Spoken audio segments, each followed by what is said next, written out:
Hi, this is a book by Polly Horvath. It's called Everything on a Waffle, and it is about a girl who lives in British Columbia, which is in Canada. Chapter 1. My parents are lost at sea. I live in Cole Harbour, British Columbia. I have never lived anyplace else. My name is Primrose Squap. I am 11 years old. I have hair the color of carrots in an apricot glaze, skin fair and clear where it isn't freckled, and eyes like summer storms. One June day, a typhoon arose at sea that blew the rain practically perpendicular to our house. My father's fishing boat was late getting in, and my mother, who wasn't one for sitting around and biting her nails, put on her yellow mackintosh and hat, and took me over to Miss Perfidy's house, saying, "Miss Perfidy, John is out there somewhere, and I don't know if his boat is coming safely into shore.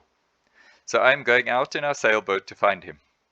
Well, a thinking person might have told my mother that if a big fishing boat wasn't going to make it through those waves, our little skiff sure wasn't. But Miss Perfidy wasn't one to waste time in idle chit-chat. She just nodded, and that was the last I saw of my mother. The fishing boat never came back to shore. Neither did the skiff. So all that June I continued to live with Miss Perfidy.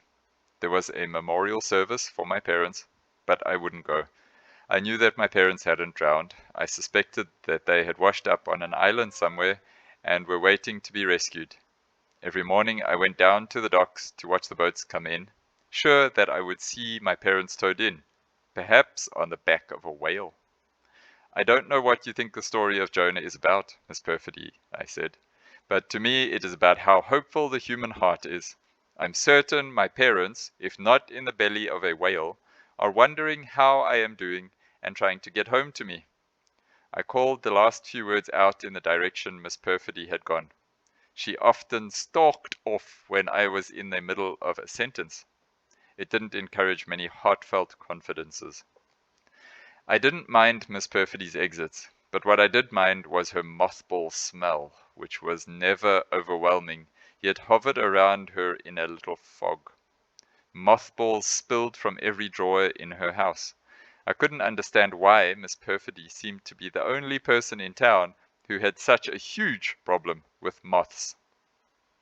One day I got out a box and read the directions. "You know, Miss Perfidy," I said, "is it possible that you misunderstood the directions? You seem to be using an awful lot of mothballs." But Miss Perfidy had already left the room. Besides, it wasn't really any of my business.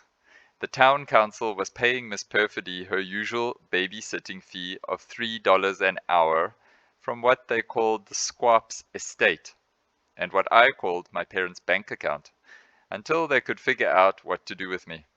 This was taking them a lot longer than it might have, because my parents hadn't made wills or thought ahead to the day when they would both disappear at sea. But even I knew that at $3 an hour I wasn't long for life with Miss Perfidy. One member of the town council argued that $3 an hour was a lot to pay for a babysitter for those endless night hours when I was asleep and Miss Perfidy was snoring in her bed. But it was fruitless to argue with Miss Perfidy. She was mean with money. In Cole Harbour there was whaling and fishing and the Navy. If you didn't whale or fish or do naval things, you had to do what you could to hold body and soul together. So Miss Perfidy was tight with her pennies by necessity. When things got too tight a few years back, she had sold her small cottage and bought an even smaller cottage. Before she moved from the small cottage, she dug up her flower bulbs one by one. Tulips, daffodils, crocuses, and, not being a real stinker, neatly filled in all the holes again. When the estate agent heard about it, he came charging over. "Miss Perfidy," he said, "you just can't do this. People expect you to leave your flowers." But she said she had paid for and planted every last bulb, and she was taking every last bulb. And speaking of bulbs, she was also unscrewing and taking all the light bulbs. Land sakes, did he want her to leave her clothes for the new owners too? I hope you enjoyed that. It's a fun book. Please do check it out.